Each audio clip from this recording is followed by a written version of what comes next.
Hello, good evening and welcome to 3FM 92.7. This is Hot Edition live from our studio here at Adisawe Kanda, Accra.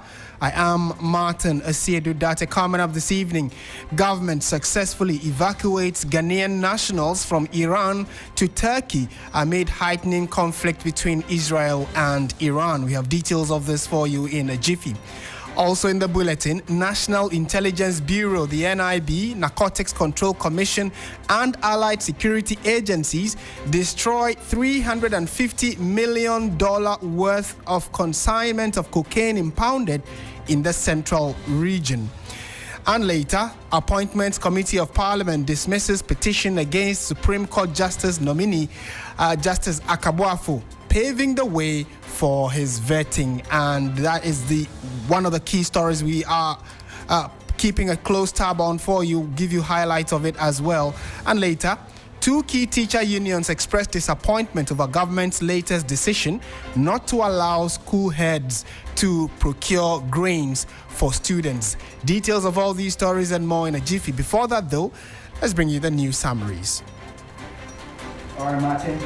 Time for the summaries of the top stories today. We begin with the Ministry of Foreign Affairs, who has said and confirmed the evacuation of a group of Ghanaians from Iran to Turkey following growing tensions between Iran and Israel. Minister Samuel Okudzeto-Ablakwa stated that the move followed diplomatic talks with Iranian and Israeli ambassadors.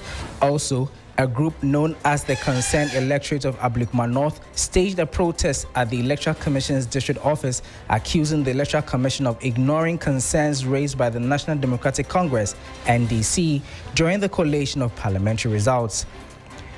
Then there's also in Parliament, where Parliament's Appointments Committee is expected to vet. They actually vetted Justice Kweku Tewia Akabuafo today. His vetting was temporarily suspended due to a petition filed by Anthony Kwabenya Rao, who accused the judge of misconduct in a past case. And then in the Eastern region, police arrested Christopher Sego at Nkurakan for possessing suspected narcotic drugs. The suspect was apprehended on June 17 after officers intercepted a Sprinter bus carrying 5 sacks of maize, within which 78 sellotape balls of suspected Indian hemp were concealed. And that's it for the summaries. Martin, over to you.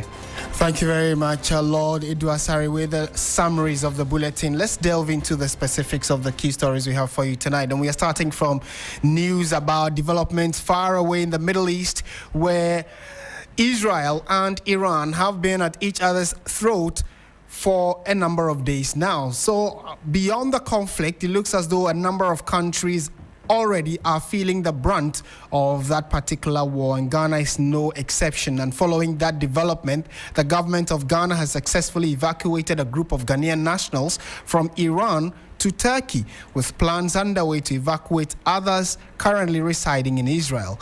The Minister of Foreign Affairs, Samuel Okudzeto-Ablakwa, who confirmed the development, said the evacuation followed diplomatic engagements with the Iranian and Israeli ambassadors earlier in the week. He explained that the discussions with Ambassador Ali Gomshi of Iran and Ambassador Roy Gilad of Israel formed part of a broader evacuation effort prompted by the conflict between the two Middle Eastern countries. The minister noted that while evacuations from Iran had proceeded, the situation in Israel remained more complex due to the country's state of emergency and closed borders. In an earlier meeting with the European Union on Monday, the 17th of June, Mr. Ablakwa called for logistical assistance from international partners to support Ghana's evacuation efforts. Meanwhile, a tension between Iran and Israel as tension continues between the two countries to shake the global economic, popularly known as the global oil markets, Ghana is beginning to feel the pressure amid growing fears of a global supply crisis. There's more in the News Desk report brought to you now. Iran is among the 10 largest oil producers globally. Together with Israel, they account for about 5% of the world's crude oil supply. As tensions escalate between the two countries, global oil markets are reacting, and Ghana is starting to feel the impact. In response, President John Mahama has directed the Finance Minister to monitor the situation closely and develop contingency plans to protect the country if the crisis worsens. Ghana is not immune from the shocks of global events. Recent events in the Middle East, which involve an exchange of missiles between Israel and Iran, have started to escalate crude oil prices dramatically. I've asked our Minister of Finance and Minister of Energy to keep a close eye on the development and model the possible impacts on our petroleum prices and prepare measures to protect the recent gains that we have made. The major reason for the implementation of the One Ghana Cedi fuel levy was the recent appreciation of the cedi. But now, experts say that even though the Ghana cedi has gained some strength recently, making fuel slightly cheaper, that relief may be short-lived if the conflict persists. Looking at what is happening in Iran, a lot of world stocks are packed. That is a part for it. And so if that place is blocked, it means that close to 25% of export of fuel that passes through that route will not come to the international market. Now, when supply is low, it means that there will be shortage. So that shortage is what will increase the price to go up. And so if the cedi is appreciating, then that impact of a high price of fuel in the international market will not be too much felt at the various pumps. But if the cedi continues to depreciate, then it means that it becomes two trouble one god. And so at the various pumps, the pass-on effect will be massive. Economist Derek Harcher from the Institute for Energy Security offers a different perspective. All we have control over is to be able to ensure that our currency is stabilized. And so if we can put in place measures that will ensure that the cedi continues to appreciate, that will be a good thing for us. But in the long run, what can we do? Internally, we can be able to ensure that the Temaro refinery lives up to its standard to be able to refine the petroleum products so we do not depend on the international market. Secondly, if BOST has the capacity, they should be able to expand their tank farm. That will help us to have enough storage capacity. And then the long run is that we can also look at the sub-regions where we have our sister nations, when they have refineries, we can depend on them so that we can source petroleum products from there. If Brent crude stabilizes around $70 per barrel and the cedi maintains its strength between 10 Ghana cedis and 12 cedis, fuel prices are expected to remain relatively stable, rising only slightly by the end of the year. But in a worst-case scenario, if oil prices climb above $90 and the cedi weakens to 14 to 15 cedis per dollar, domestic fuel prices could surge dramatically. Petrol may rise to between 14 cedis and 16 cedis per litre, with diesel possibly hitting between 15 and 17 cedis per litre. And you heard that report, which is more or less a summary of what's been happening in the Middle East and its possible impact on the Ghanaian economy. Let's now go to the phone lines now and speak to Professor Daniel Draman Kiposunyehi, who is Senior Research Fellow at the Legon Center for International Affairs and Diplomacy. Prof, a very good evening to you. Thank you for joining us on 3FM. Thank you very much. Thank you. And also special thanks to dear listeners. Right. We have been given some clarity on what's happening with Ghanaian nationals living in Iran and Israel for that matter. So the Minister of Foreign Affairs says that there has been a successful evacuation of Ghanaians living in Iran to Turkey. Can you help us understand what goes into such an operation if, for instance, you need to move a number of nationals? We actually do not even know how many Ghanaians that would be. But if you are to move these group of people from one country to the other under such circumstances, what kind of processes are we looking at? Yes, in such situations, the normal diplomatic processes will not, like visa issues, consular services may not be the normal pattern. So at the diplomatic level, Ghana ambassador to Iran will talk to the counterpart in Turkey and be able to come out of the compromise.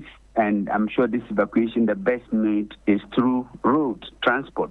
Road transport is the best one because of the complex situation.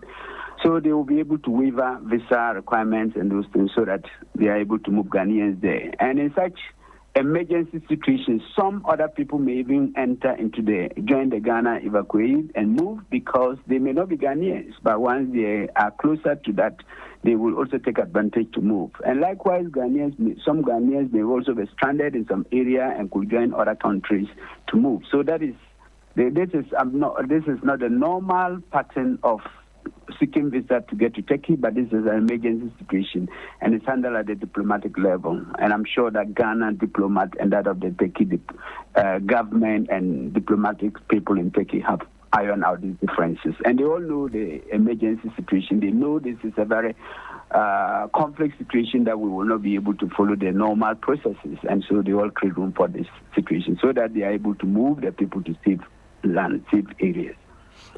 So help us understand, are you able to tell us what key logistical and diplomatic hurdles Ghana could face in also trying to get its citizens out? I think of the two countries, the one that is suffering the most in terms of the war would be Iran. And the minister is saying we've been able to get our people out of Iran. Maybe Israel is relatively okay, so plans are now being put in place to evacuate Ghanaians in case the situation worsens. But in this process, you've told us that they might waive the compulsory visa checks, passport checks, etc., and then just quicken the process. But are there other bottlenecks or logistical challenges you think the country could face regarding this? Yes, certainly the issue of, I think, government and the situation, most of the countries, if you take the case of Pakistan and the other countries, they are doing it by road. So I'm sure that our Ghana diplomatic staff, especially ambassador there, will make arrangements for transport owners. Usually they rely on transport owners to be able to contingency measures. Sometimes you may not have the money to be able, but you will strike with them, having lived in Tehran. They might have some networks that will support them to be able to deal with some transport companies, whether Iranian state-led transport or private sector. That is that kind of arrangement they'll put in place so that they are able to move them. And later, once they move to safe zone, these other payments will come in there. Obviously, government of Ghana does not have this transport at its disposal.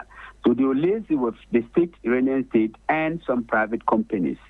And that is how to be done. If other ambassadors who live in Ghana, they know the transport system in Ghana, they can go for states like STC, they could go for VIP. So I'm sure that our ambassadors in Iran and Tehran, for instance, they are privy to some of these things. It's all about going to talk to them, is able to let them know that this is an emergency situation. They should support us with their transport, their buses, so that we can move our people to safe land. And the state of Ghana is capable to settling all the outstanding issues.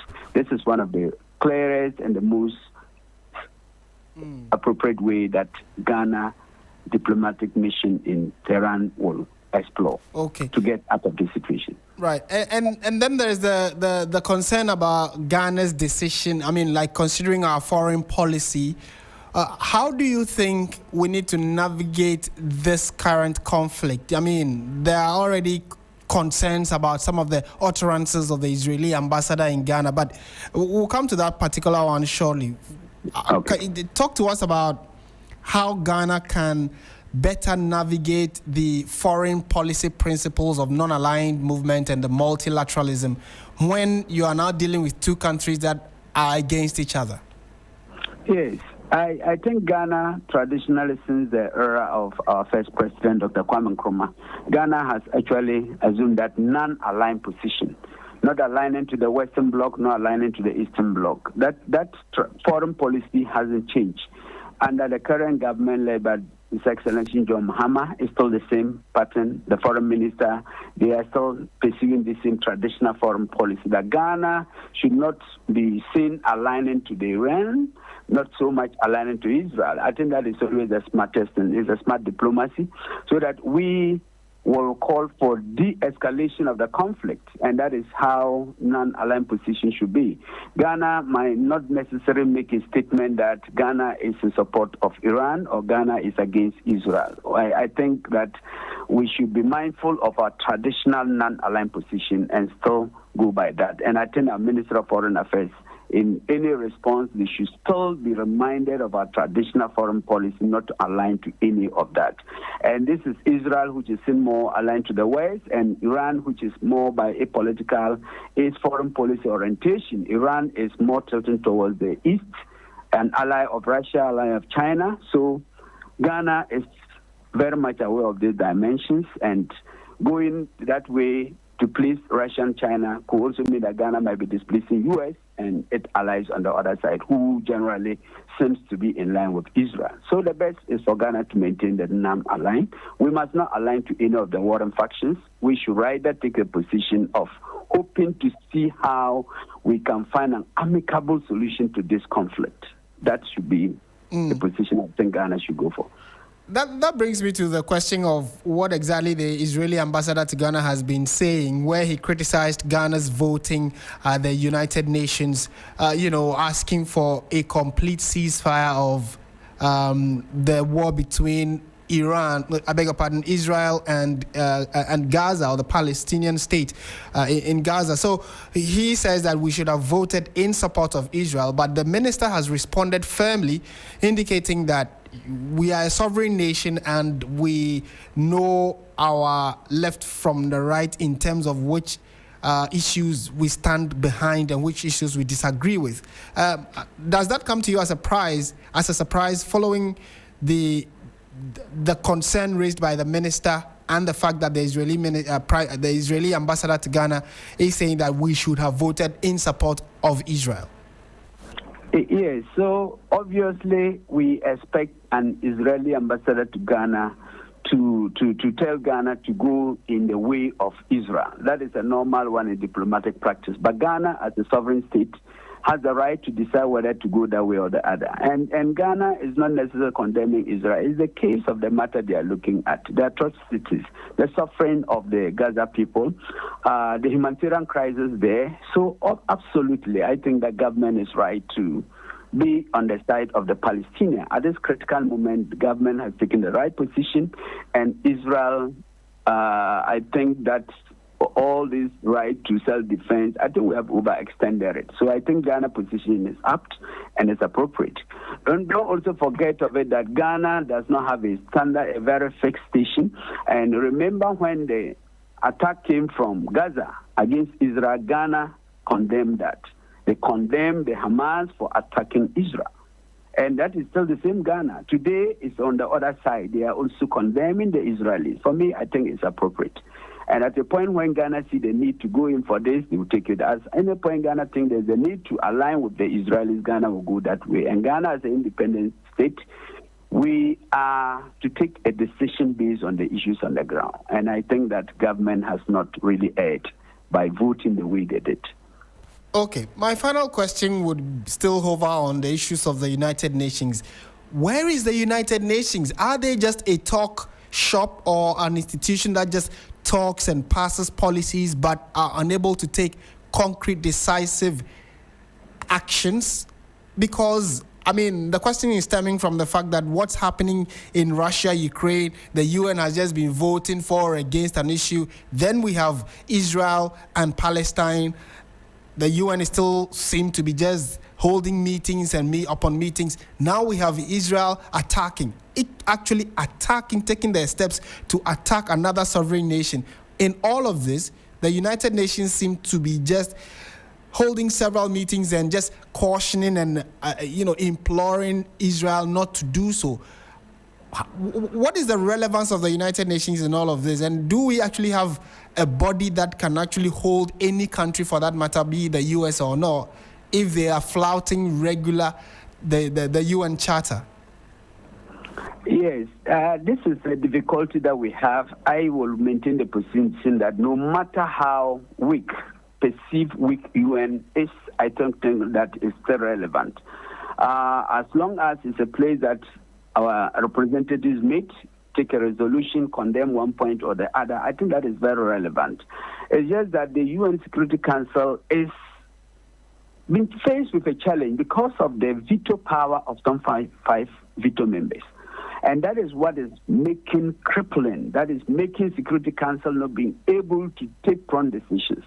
And remember, if all Security Council members vote yes, and one of the veto members say no. For instance, U.S., which has always, in most cases, stand in for Israel.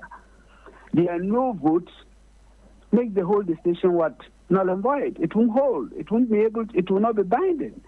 And so that is the veto power that is crippling the Security Council in taking decisions.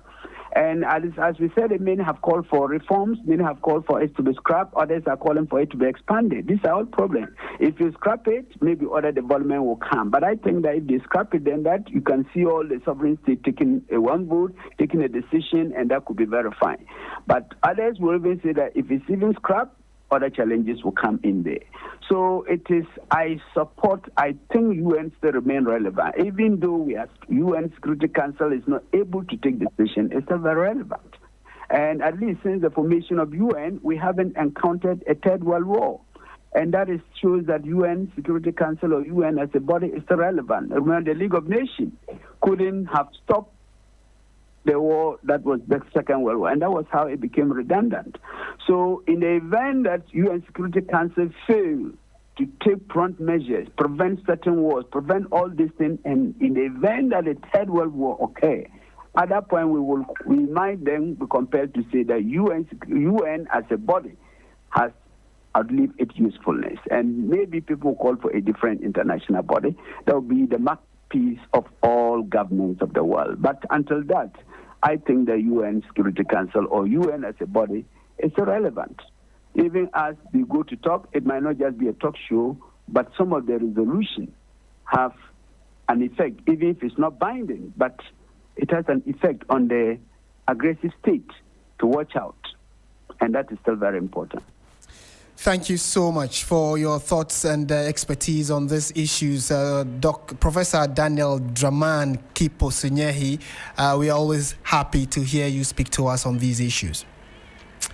You heard the thoughts of Senior Research Fellow at the Legon Center for International Affairs and Diplomacy, Professor Daniel Draman Kipo-Sunyehi, on the current conflict between Israel and Iran, and by extension, Israel and the state of Palestine, I should say, where a number of other countries are already feeling the pressure of the fight between these countries already.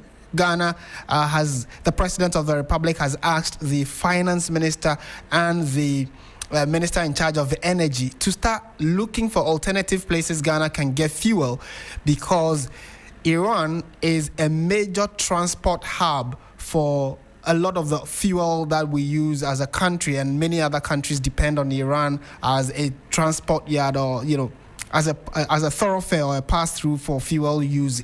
And when this war continues, it is likely to have an impact on how we get our fuel, and by extension affect fuel pumps, the pumps at the fuel, and then also how much you have to pay for fuel. So it's a very concerning issue globally, but although it is far away from us in the Middle East, it looks as though we need to start bracing ourselves. But the good news, however, is that Ghanaians that are in Iran have been evacuated successfully to a neighboring country. The minister says they've been moved to Turkey, and hopefully in the coming days we'll get to know how quickly they can move to Ghana.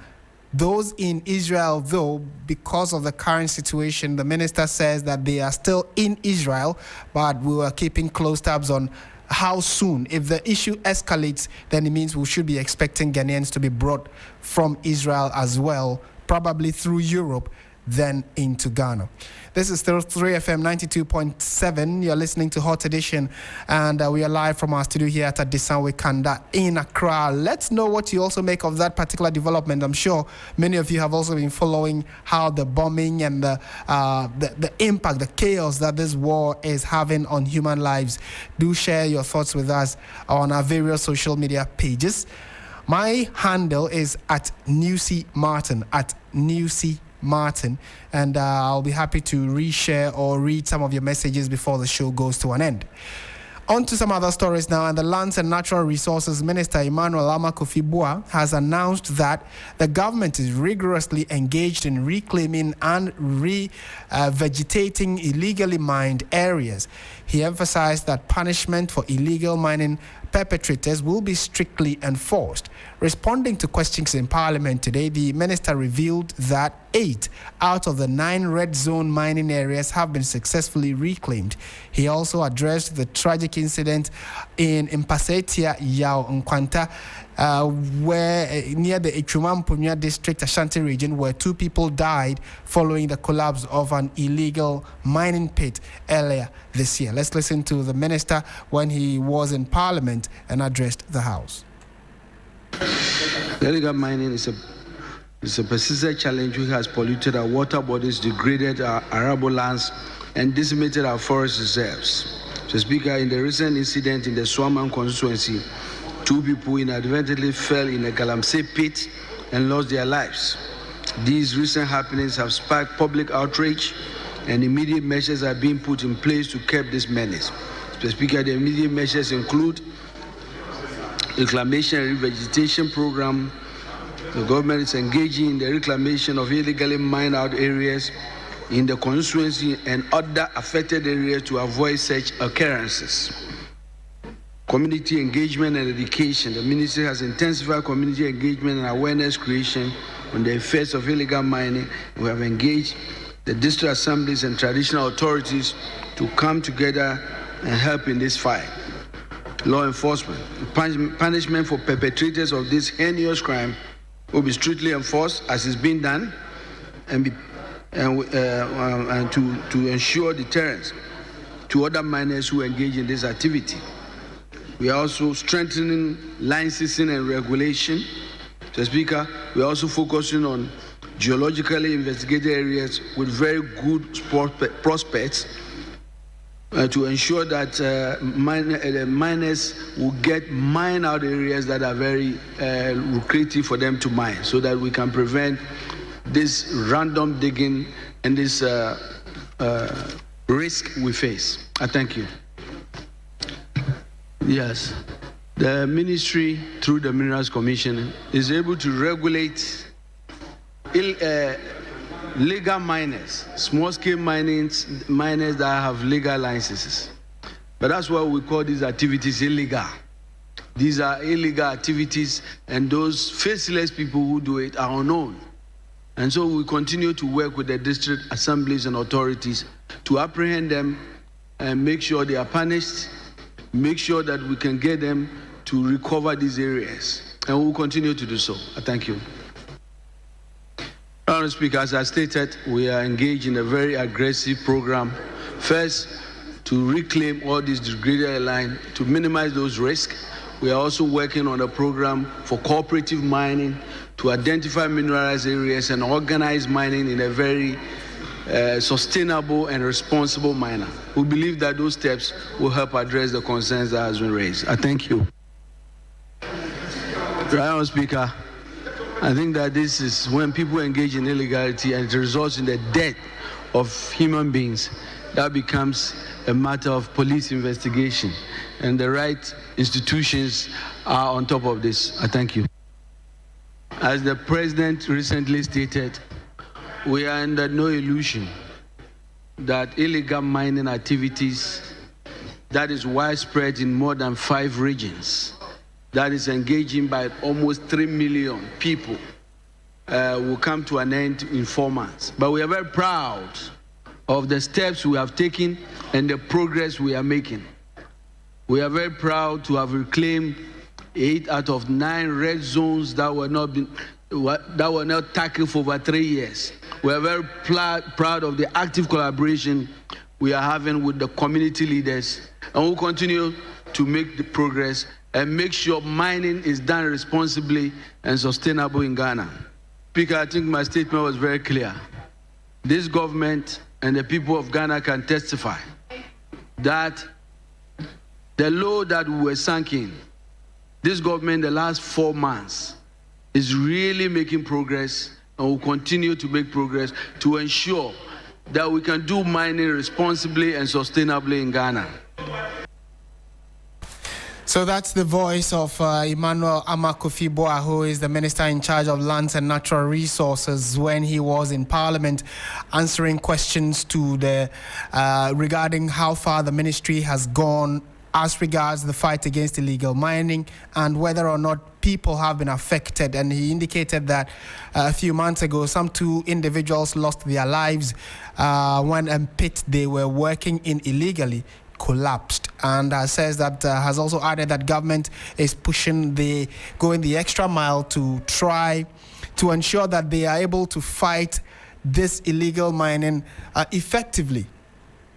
So, and then the concern also has to do with the fight against illegal mining, not just in one particular region, but then across the country. And reports coming in, he says that 9 red zones, which are forest areas that many people have invaded and are mining illegally, 8 out of the 9 zones have been reclaimed by government, and they are working assiduously to reclaim the land and revegetate the land by planting trees and putting in an extra effort to ensure that we get those lands back to their original green state. So we are shifting our attention to, well, we stay on the subjects now, and Darrell Bosu, who is an advocate when it comes to issues regarding, land degradation and the fact that we need to protect our forest reserves and water bodies, has joined us on his thoughts on this particular development that the minister has been talking about in Parliament. Mr. Bosu, good evening.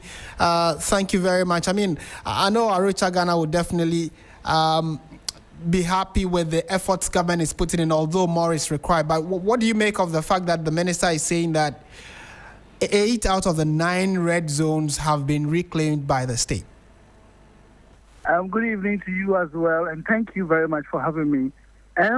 I don't know whether I am happy or not concerning the reports from the Honorable Minister, because yes, as they report, these forest reserves initially were fully under the control of some gangs and some thugs who were actually preventing the Forestry Commission staff from going in to do their work. So if the government says that they have reclaimed the area from these thugs, then that is good news. I am not sure about the action being taken to restore the forest cover in those areas, because the damage in these areas is not something you can do within such a short time, and it would require really a lot of investment. So, I know that, yes, we've been able to take back the forest, but we also know that these tags, it's just on and off. They go and come. They go reinforce themselves. You strike them, they go and come back. So I think we shouldn't be too happy yet, because I really think that the information we have from the ground is that, look,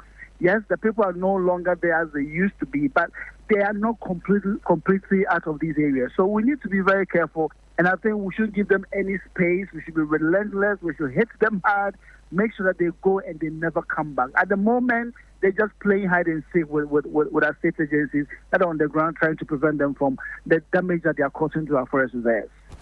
I hear you talk about how we can sustain the fight, and although we are able to get the people out of the illegal mining areas, like you indicate, they are almost always likely to wait a while. When the forces leave, then they return. So your concern really is about sustainability. But as someone who's followed this space for these number of years, how do you advise government can sustain the fight? You see, I think that where we are now, these guys who are on the ground with the excavators, they're also learning. They're learning from the way the state agencies who are enforcing the law are working. As we know, these people now tend to work in the night. They know that if you come and strike them from the area, you go back and you give one a day or two, they'll also go back behind you and do all of that. And that is why we are saying, look, knowing that these people are deliberately returning to the site you sacked them from, why don't you place military officers permanently in these areas? Resolve them for some time. And this is why we've been calling for a state of emergency in some of these hotspots, where these people have stationed themselves, have become so empowered, and they work with impunity and play hide and seek with our state law enforcement agencies. So I think that the government should see the reason why we are calling for a state of emergency. But whether you like it or not, these guys, when you go back to Accra, they will return more reinforced and they'll keep doing them. So I ask myself, how long are we going to keep doing this back and forth with these illegal miners who seem to know how the enforcement agencies are working and always find a way to return? Until we put in a lasting deterrent measure, we have said that in the forest reserve, anybody working there, the excavators must be banned. No investor will be a double fool to go back and say, look, I got my excavator bent in this forest reserve, I'll go back again. Nobody will do that. We are just playing hide and seek, trying to convey confiscated excavators back to town, and then somebody will find a way to release them and back into them. So I think that the government should see the reason why there's a clarion call for a state of emergency, which we are saying that not across every area, but in those specific hotspots, those areas that are troublesome hotspots that you need to place people that use intelligence, use surveillance, drones, and all of that. Station people permanently there for at least 3 months, and then watch the behavior and see them confiscate and destroy. That is the only way we can deal with it. Otherwise, hide and seek will continue. Eventually, somebody will get tired, and I know it's not going to be the miners. Right. Mr. Bosu, I would want you to kindly hold on for me, because it looks as though Ghana really wants to take this fight seriously, to the extent that the Foreign Affairs Minister on a trip to China recently, where there was a China-Africa summit, met with the mayor of one of the towns in China, where we are told that many of the Galamseyers or the Chinese nationals do come from. And when he went there, he engaged them and told them about the new government and how stringent they are when it comes to issues of these Galamsey. So kindly indulge me. Let's listen to Samuel Okudzeto-Ablakwa, the Foreign Affairs Minister. Then I'll pick your thoughts on what this means in the fight against the illegal mining. Sure. What we frown against, what we will not accept, is if you come to our country, you flout our laws, you destroy our environment, our river bodies. We know some of your Nanin is internationally known for mining. You have a lot of interest in gold, and you are a mining expert. If you do legal mining, responsible mining, we don't have any issue with you. You will be our friend. But if you come and engage in illegal mining, irresponsible mining, and you destroy our river bodies, you destroy our forests against Ghanaian law, and putting our lives at risk, as for that, you won't be our friend. And we are going all out against our own nationals, Ghanaians, who are doing the wrong things in the mining sector. So if we are going after Ghanaians, how much more foreigners? How much more foreigners? All right, so that's the voice of Samuel Okudzeto-Ablakwa, the Foreign Affairs Minister, when he was in Nanning. That's the name of the province in China, Nanning, where we are told that many of them are into mining. So your thoughts on this, Mr. Bosu? Yes, I really have to commend the Honorable Foreign Affairs Minister for taking the steps, because within the diplomatic circles, these discussions are very important. We know that sometimes certain countries have some economic wealth that they can throw around and even sometimes influence the way some laws are implemented in certain countries. And so this approach by the government to engage with China at this level is very, very important. But I need to say that at the end of the day, when the Chinese decide to come to the country, even how they enter the country, the mission why they are coming to the country, it's eventually up to us to let them in or not. Now, when they are in the country and they are moving about and we see them engaging in certain activities, I mean, some will be good, some will be bad, just like any other foreigner in this country. It is also up to us as Ghanaians to let our laws work.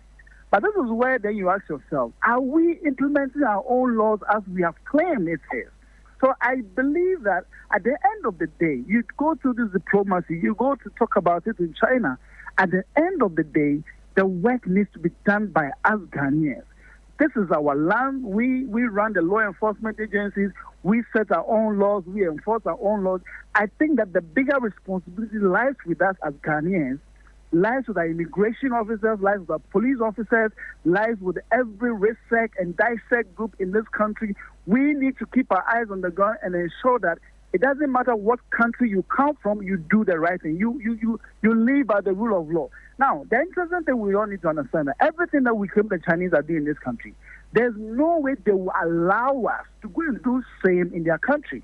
So if the Chinese are getting misbehaving in this country, it's because we are allowing them to be. And so I believe that the bigger responsibility lies with us as Ghanaians to ensure that we let our laws work. We can never blame the Chinese for what is happening here. The responsibility lies with us. So I think it's about time we sit up, own our own responsibility, own our own mistakes, and deal with it.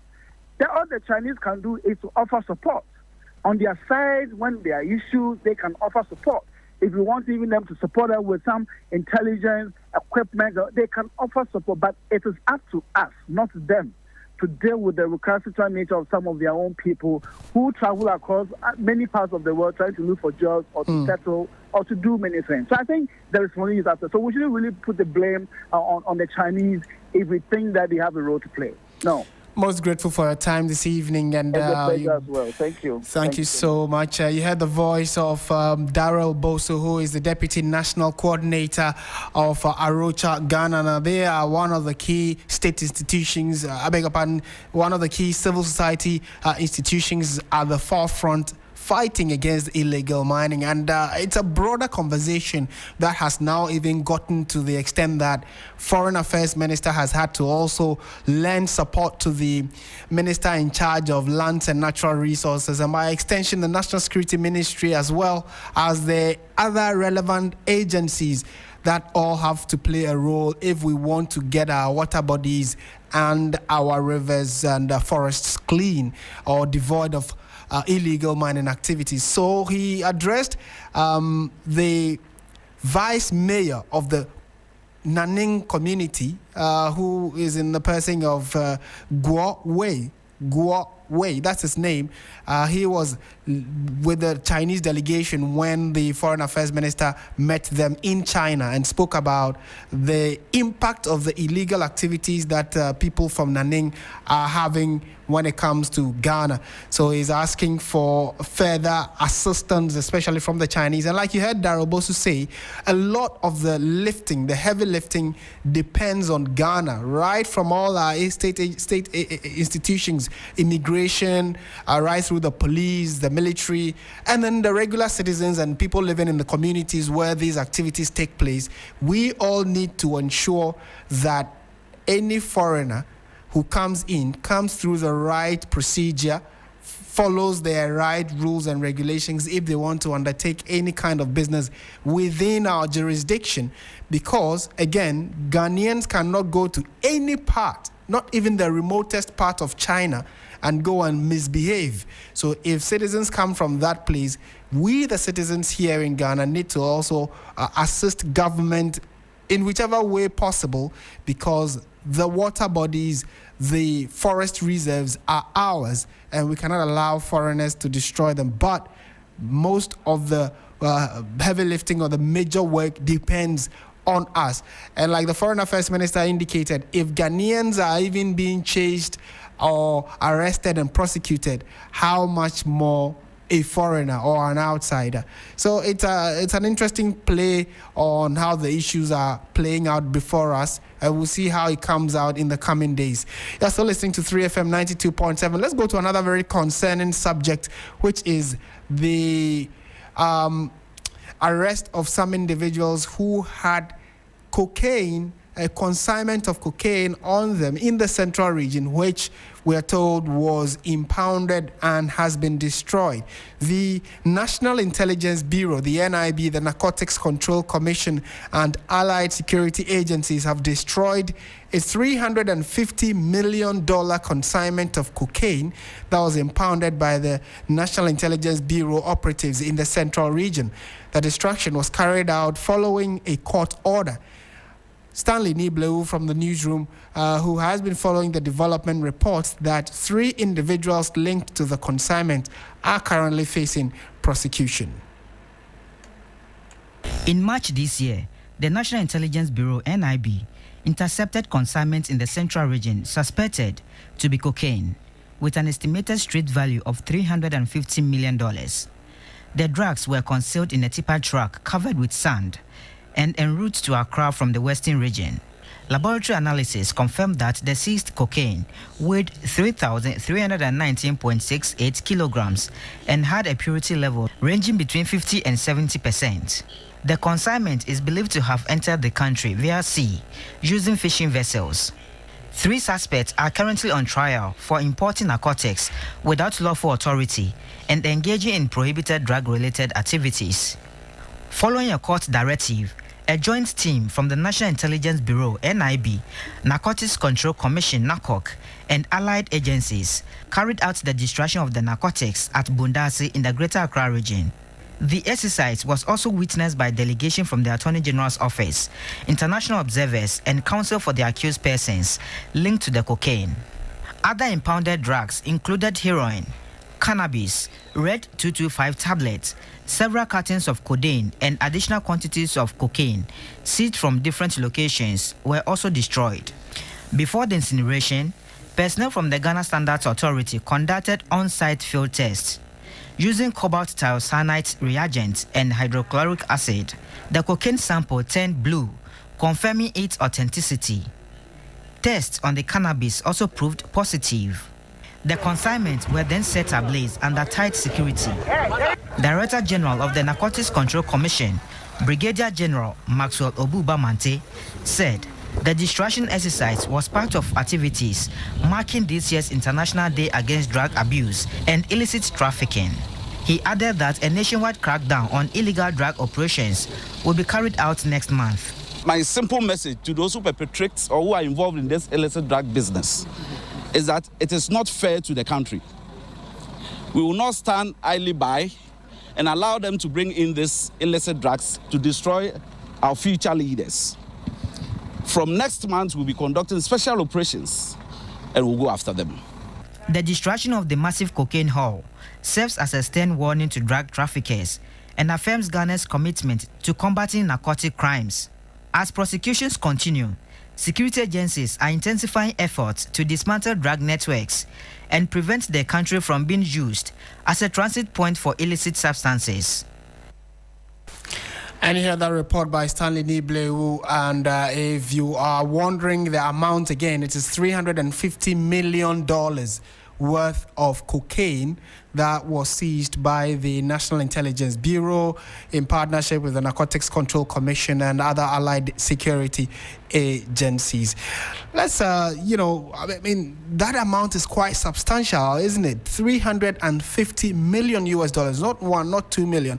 And how did this even get to the country, considering the fact that Ghana does not produce cocaine? So how did all of this get into our jurisdiction, and what other steps can the security agencies help with in terms of preventing it from spreading or ensuring that it does not even come into our territorial body at all? Richard Kumado is a security consultant and has joined us for a quick conversation on this. Mr. Kumado, good evening. Thank you for joining us. Thank you, Martin. Thank you. I'm wondering how this huge amount of cocaine could get into our country. And I mean, many would have thought probably even in the Greater Accra region, which is the capital, is where this would have been found. But we are told that it was found or it was impounded in the central region. First of all, do we know how these cocaine, how does cocaine even get into the country? Do the intelligence agencies know? Okay, so now we are talking about central region, predominantly came through the sea. And you know the basic task for the security agencies is to safeguard Ghana by land, by air, and by sea. And what they have done these days is that because the point of entries at the airports are becoming very difficult for them to penetrate, right from Aflao to Adan, where I live, you come to the sea, and you will see these boats all over the sea, and they are either doing cocaine or they are doing weed. And so I'm not surprised this huge sum of quantity of cocaine has been seized at the central region. They definitely came to the sea, which then raised the question, whether our Navy has the capacity with the boat they will need to be able to do effective monitoring at the sea. Until we are able to do that, then we will have to depend on the men and the women as informants to help us in that regard. When this amount comes into the country, is it because we are just a transit port, or we actually have people who are consumers of this product, the cocaine? Martin, ask the question again, please. So I'm asking that, is it that Ghana is just a transit nation, the consignments pass through Ghana, or we actually have people in the country that are consumers, and that when it does come into the country, it stays in this country? Definitely. The levels of consumption is huge. Our young people are not just on red, they are on weed and they are on cocaine, and that is the danger we face as a nation going forward. If nothing is done about it from the leadership of politics, from the church, from the traditional authority, from community development leadership, and from all that, our young people are being destroyed.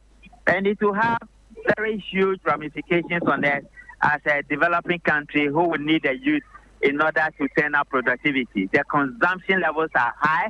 And Martin, one of the things we also don't have in this country is centers for rehabilitation. What we have in asylum, those ones are not proper centers where you can rehabilitate people and they will come back to themselves and take up the matter again. We will be thinking from the social point of view to put up a lot of rehabilitation centers just like you have in the U.S. and many other places. Other than that, the levels of the consumption we are seeing means that there will be negative impact on our young ones. And so now we've seen these ones impounded and destroyed. Going forward, how do you advise the security agencies deal with it? Is it possible that they can track the roots of or the sources of these cocaine, and then maybe try and find how they can prevent it from even getting into our borders? I agree with you perfectly. It's one of them. The second one is that investigation and arrest is the second one. The third one is prosecution. As a country, we lack the motivation to prosecute crime. Why people are emboldened to commit all manner of crimes and get away with it. Then the last one is that we have been ranked highly as a high-risk destination across many portals or across many centers in the West. The reason being that we are not able to confiscate assets obtained from some of these crimes. And people commit these crimes, they acquire a lot of assets. We are not able to confiscate the assets, not alone prosecution. To that extent, they come out and they enjoy the booty and they recruit many more people into it. And that is where they take it from. So I think we are not doing so well when it comes to confiscation of assets from criminals or from people who engage in some of these crimes. We are not also succeeding in prosecuting them. But do you blame them? The courts are overwhelmed, limited number of judges, limited number of lawyers, and crime levels are going up, which means that at the foundation level, we are not doing something right in terms of social cohesion and the nature we have been engaging as Africans. Things have changed very fast, and we will need to look at it again. And finally, do we have punitive sanctions for people who engage in this? And if we do, have people actually been dealt with by the law to the extent that it is deterrent enough to get people not wanting to even get close into this kind of deals?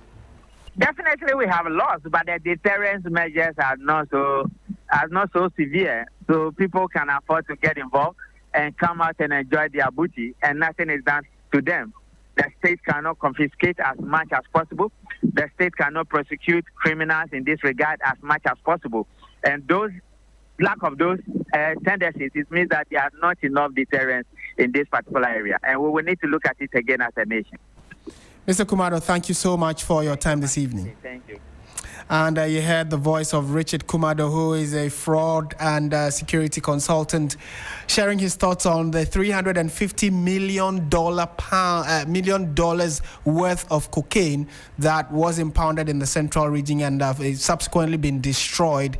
If you watch News 360 at 7 o'clock on TV3, you would see the visuals or the videos of how the cocaine, after being confirmed by the Standards Authority, were burnt or destroyed.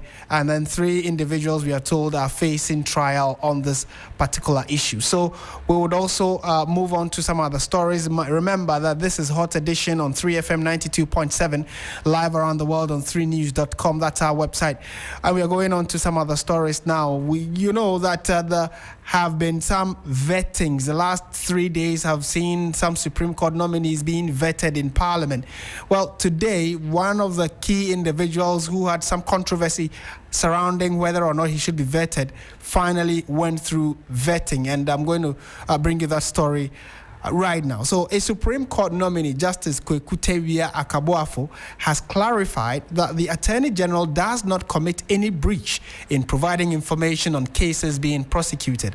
He has rather cautioned prosecutors to be measured in their public commentary on cases under investigation, warning that any prejudicial remarks could compromise fair trial standards.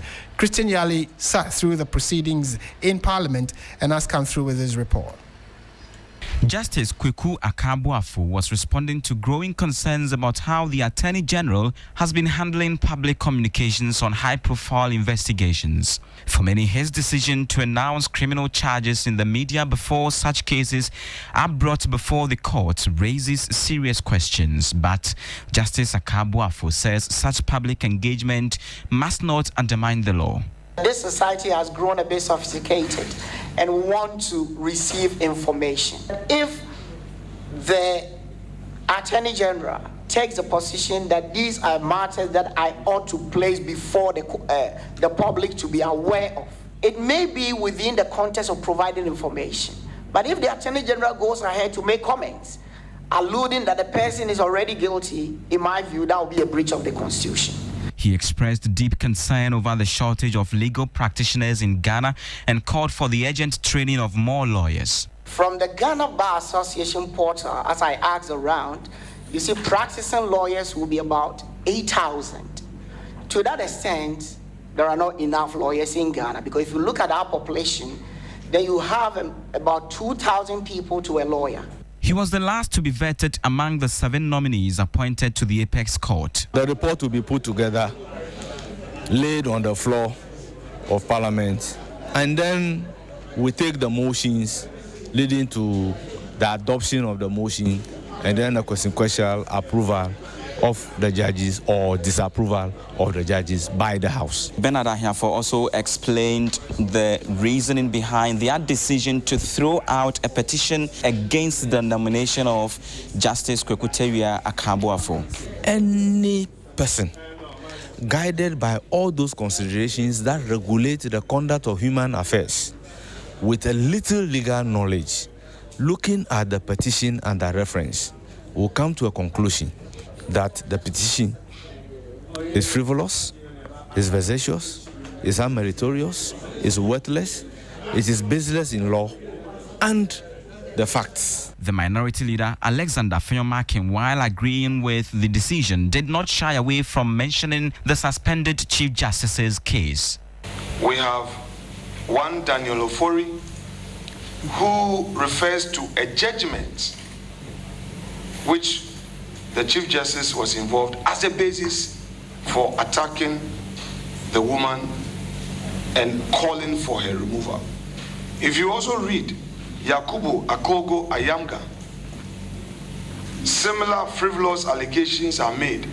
These 2 scenarios have been deemed to constitute a prima facie case amounting to misconduct, and the Chief Justice of the Republic is on suspension as a result of this. After long hours of tough questioning, the vetting of Justice Kwekutewia Akabuafo ended in a rather light-hearted moment when the minority leader, who is ranking on the committee, asked him to recite the national pledge. I promise on my honor to be faithful and loyal to Ghana, my motherland. Thank you. I promise to hold in high esteem our heritage won for us through the blood of our fathers. Exactly. I promise to hold in high esteem. So, the way you because I am helping. If you don't, the man, look, stop. Chairman, put off your mic. This is, look at, okay, if I'm struggling, can you do it? If I'm struggling, I have made an attempt. That is why I am not making an attempt. Then allow me, I would want to make an attempt. Because I don't want to struggle. Don't worry, I would want to boldly make an attempt. When I make a mistake, I be corrected. The Supreme Court has 13 judges on its bench. Once these 7 are approved, the number would rise to 21. That has been a matter of debate following proposals by some of the nominees that the number be capped at 20, which some do not agree with. And you hear that report put together by Christian Yali, who was reporting from Parliament. So that's it for the first part of the bulletin. This is Hot Edition on 3FM 92.7. Time now, though, for the latest in the world of business. But before business, we'll bring you some major announcement that you need to hear about. This is 3FM 92.7.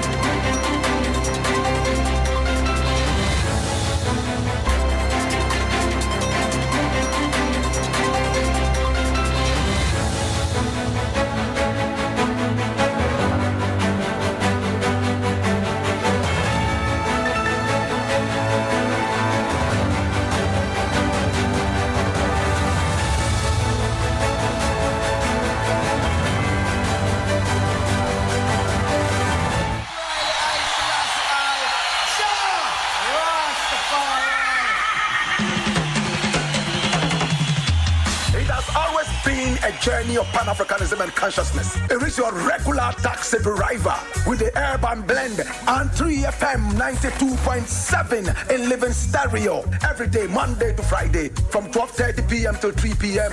This is the show everybody listens to, so your business will certainly do well here. My name, Black Rasta. I am the rootical, hairtical, Don Gargan, Mua Fire, come forward.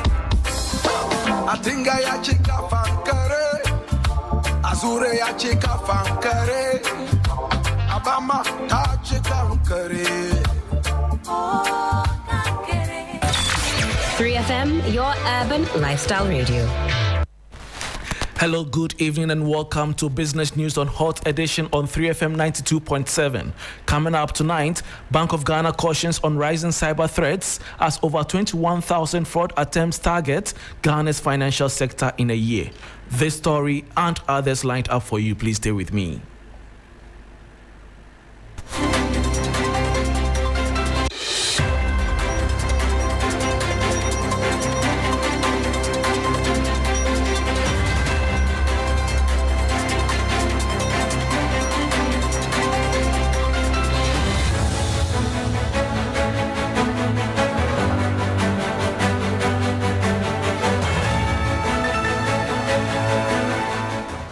I am Bismarck. Let's settle for the details.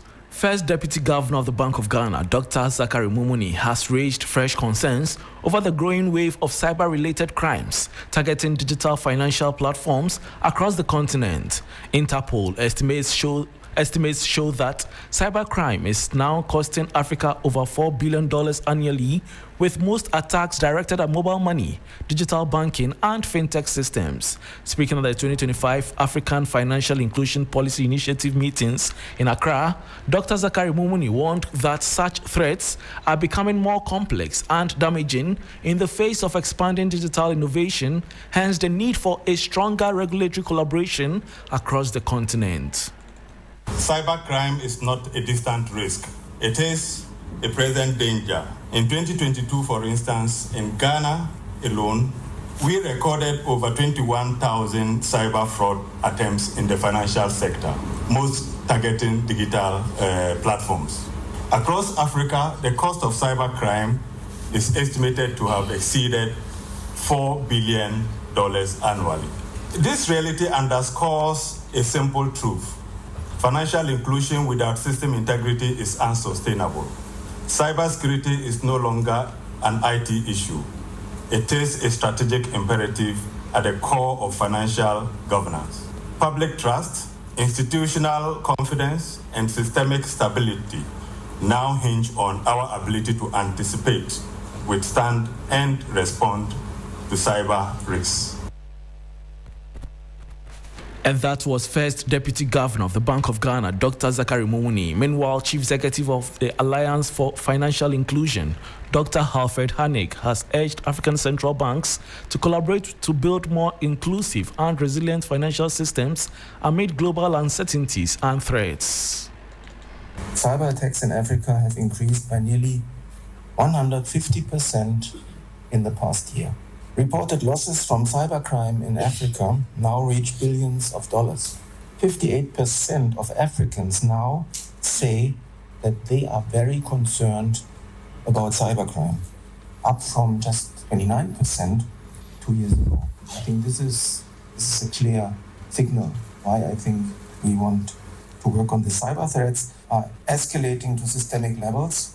They are targeting core financial infrastructure, and they are threatening to erode the trust that we have built with so much effort over the past years. They disrupt markets, and they reverse, and this is, I think, a real threat. They actually reverse the gains of what we have achieved in financial inclusion over the years. You heard Chief Executive of the Alliance for Financial Inclusion, Dr. Alfred Hanig. Financial economist Professor Ebenezer Bugri Anafo has renewed calls for government to invest in renewable energy to shield the economy from global shocks, citing the ongoing Israel-Iran conflict, which has led to crude oil price hikes. Professor Anafo emphasized the need to build domestic resilience against such shocks. With fuel prices having dropped substantially last month, fears of another price hike are looming, highlighting the importance of diversifying Ghana's energy mix to reduce vulnerability to global market fluctuations and promote economic stability. Supply of oil, and Ghana, we are so much dependent on imported oil. So as a country, we need to, as much as possible, invest more in renewable energy as a backup, because if we don't start investing in renewable energy and we are affected by oil supplies, the country is likely going to face energy crisis. Another way that we can also plan towards this disruption of global oil supply is for Ghana to also expand our oil refinery. The oil refinery needs to be expanded to be able to produce more refined oil for us. If we do the right investment in the oil refinery, I think that it can be as a buffer in the event that we are not getting the needed imported oil. Thank you. And that was financial economist Professor Ebenezer Bugri Anafo. Now, government is set to issue 4.55 billion cedis in treasury bills under tender 1960 today, June 20, 2025.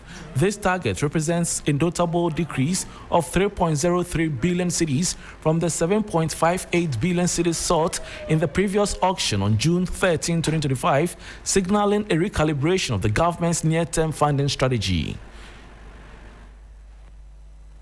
And that will be all for the business news on Hot Edition with me, Bismarck Ausa. For more business stories, please check out our website, s3news.com. Up next is sports with Bill Leshen. Please stay.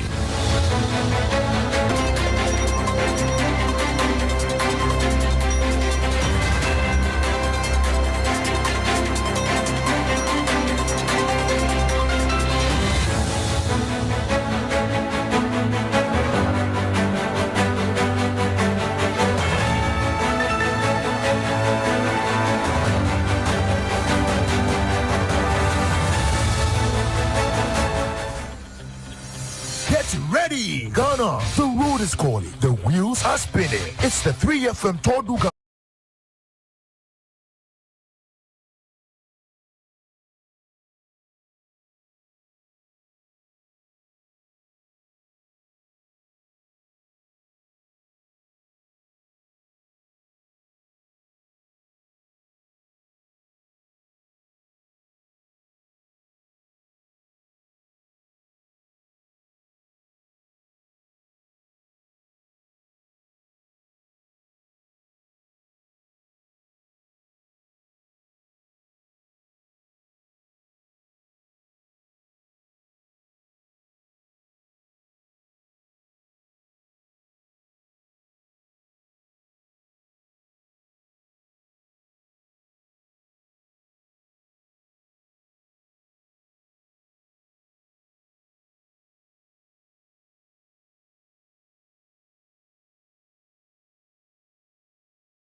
Hello there, good evening and welcome to the sports segment here on the 3FM Hot Edition. My name is Bill Lishen. Let's start from the camp of the Black Stars, where Lawrence Agyekum over the last few months has become a crucial part of Cercle Bruges' success and recently featured for the Black Stars, where he scored on his third game for the Black Stars. Now, in an exclusive with former Salzburg forward, my colleague Mutala Yakubu explores his inspiration and eventual stint with the Ghana senior national team. The path to becoming a professional footballer is never easy. Many talented Ghanaian players have seen their dreams fade due to setbacks and lack of opportunities. But for those who persevere with determination and resilience, the reward can be remarkable, and Lawrence Agyekum is a prime example.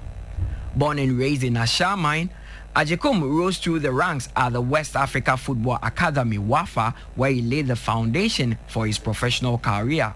Yeah, it started when we went for a tournament in Austria, Salzburg, in 2018, and then we won the tournament. So from that tournament, there were a lot of people watching, a lot of scouts, and then we went for another tournament in Côte d'Ivoire, Tida, and then we took the third position. And from that tournament, I got promoted to the first team. He secured a move to Austrian giant Red Bull Salzburg, but was first sent on loan to their feeder side, FC Lefren. His steady development earned him a loan spell at Belgium side, Cercle Bruges. In just one season, Agyekum impressed the club's management enough to land a permanent 4-year deal, a testament to his growth and impact. Yeah, their project was a good one for me, so I had to choose. The playing time, and it's a good one because I've really worked so hard to gain that contract, so I think it's a well-deserved one for me. At just 21, the midfielder already has 3 caps for the Black Stars. He marked a special milestone by scoring his debut goal in Ghana's win over Trinidad and Tobago in the Unity Camp, a moment he describes as a dream come true. I did have a dream. I had a dream that I scored my first national goal, I think before the Unity Cup collab. So for me, I was looking forward to scoring against Nigeria. My mom is Nigerian, so I just wanted to torment her a little bit. But it didn't happen. And then against Trinidad, fortunately for me, I did score, and then I was really happy that the dream came true. From humble beginnings in Ashamine to the European stage, Lawrence Agyekum's journey is a story of grit, talent, and unyielding perseverance, and he's only just getting started. That was the story there on Lawrence Agyekum, told by my colleague Mutala Yakubu. Now, Black Queens are stepping up preparations ahead of the 2024 Women's Africa Cup of Nations, and the team is scheduled to face 3 teams in friendlies ahead of that major tournament. For more perspective, let's hear from our women's football correspondent, Akosia AJ. The team have already pitched camp in Morocco as coach Kemlas Bjorkedrin hopes to fine-tune his squad ahead of the tournament. He's named 24 players for the continental showpiece, including Princella Adobia, Princess Mafo, and the likes, who he would hope that as the Black Queens make a return to the tournament, they will be able to progress out of the group stage. There are 3 international friendlies that have been lined for the team in the month of June. So starting from the 21st of June 2025, the Black Queens will play against Malawi. On the 25th of June, the team will play against Botswana. Then on the 29th of June, to wrap up of the friendlies, the Black Queens will then play an international friendly against the Super Falcons of Nigeria. Remember, the Black Queens are in Group C alongside South Africa, Tanzania, and Mali, and they play their group opener against South Africa in Ujda before they move to Berkane, where they will play against Tanzania and Mali. Well, that was Akosia J giving the updates on the camp of the Black Queens. Now, let's go local, where Asante Kotoko has released 8 players as part of a squad overhaul following the conclusion of the 2024-25 season. The overhaul is aimed at building a stronger team for the upcoming CAF Confederation Cup. For more insights, let's hear from my colleague Richard Echampong from Akoma Sports. The management of Kumasi Asante Kotoko has released 8 players who were part of the 2024-2025 league season of Kotoko. On Thursday, the management invited 8 players to a meeting at the club's secretariat, and in the evening of Thursday, a decision was reached that those 8 players cannot continue with Asante Kotoko. Shockingly, the first team captain and his deputy are part of the 8 players leaving Asante Kotoko. So Captain Frederick Asare, as well as Justice Nkukuble, a fan's favorite, they've all been released from their contracts. I can also report that players like Michael Chejamana, then we have Samuel Chinedu, Samson Eduku, Isaac Ninja, and a couple of others have also been relieved of their contract with Asante Kotoko. That was Richard Echampong there giving the updates of what's happening with Asante Kotoko.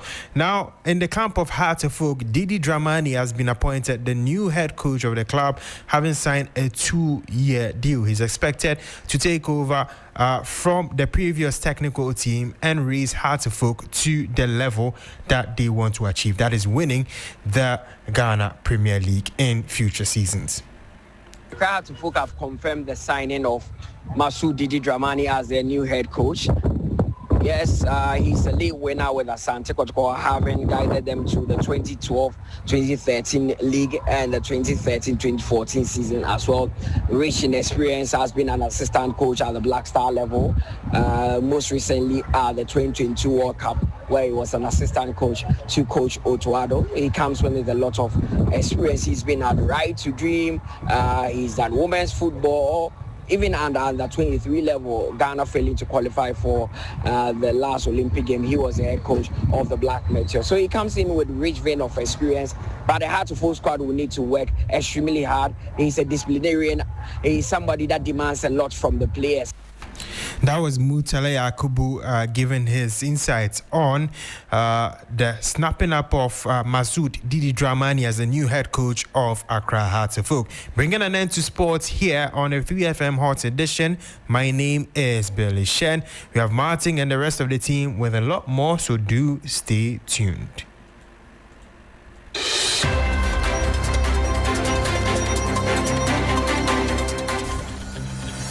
Get ready, Ghana. The road is calling. The wheels are spinning. It's the 3FM Tour du Ghana, happening Saturday, 21st June, 2025. From the heart of Accra to the border town of Aflao, we are paddling for the planet in a thrilling 192-kilometer ride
So live on 3FM 92.7, we are coming to you from our studio here at Adesanwe Kanda in Accra. You've been listening to Hot Edition on 92.7, and we are going on to some final stories before we take leave of you from the studios here at Adesanwe Kanda in Accra. So our top stories that we've brought to you on Hot Edition 92.7 include the fact that government says it has successfully evacuated a number of Ghanaian nationals from Iran to Turkey amid heightening conflicts between Iran and Israel. Also, the National Intelligence Bureau, the Narcotics Control Commission, and allied security agencies have destroyed $350 million worth of consignment of cocaine, which was impounded in the central region. 3 individuals are standing trial following the cocaine bust. And Appointments Committee of Parliament dismisses petition against Supreme Court Justice nominee, Justice Akabuafo, that paved the way for him to be vetted earlier today, and he raised a number of issues during his vetting, indicating that he does not think that the Attorney General telling the nation about a number of cases they are pursuing is in and of itself a contravention of the law. He says lawyers speaking about the merits of a particular case is what is against the law, and asked that that particular issue be given specific attention so people do not flout the law. And just before we go, though, the Appointments Committee of Parliament has dismissed, some health-related stories now. The Western Regional Health Directorate has reactivated its public health emergency response team to combat Mpox, while raising concerns over a spike in maternal deaths. There currently were 25 recorded maternal deaths between January and May 2025. Meanwhile, the Western Regional Minister Joseph Nelson has called on the Regional House of Chiefs to advocate for upgrades in the region's health facilities, particularly the Ifia Nkwanta Regional Hospital. And so that is a major issue when it has to do with health that took place in the Western Regional Capital of Sekondi. And on that note, we bring the bulletin to an end. Thank you very much for listening. I am Martin Asiedu Dartey. This has been Hot Edition live from the studios of 3FM 92.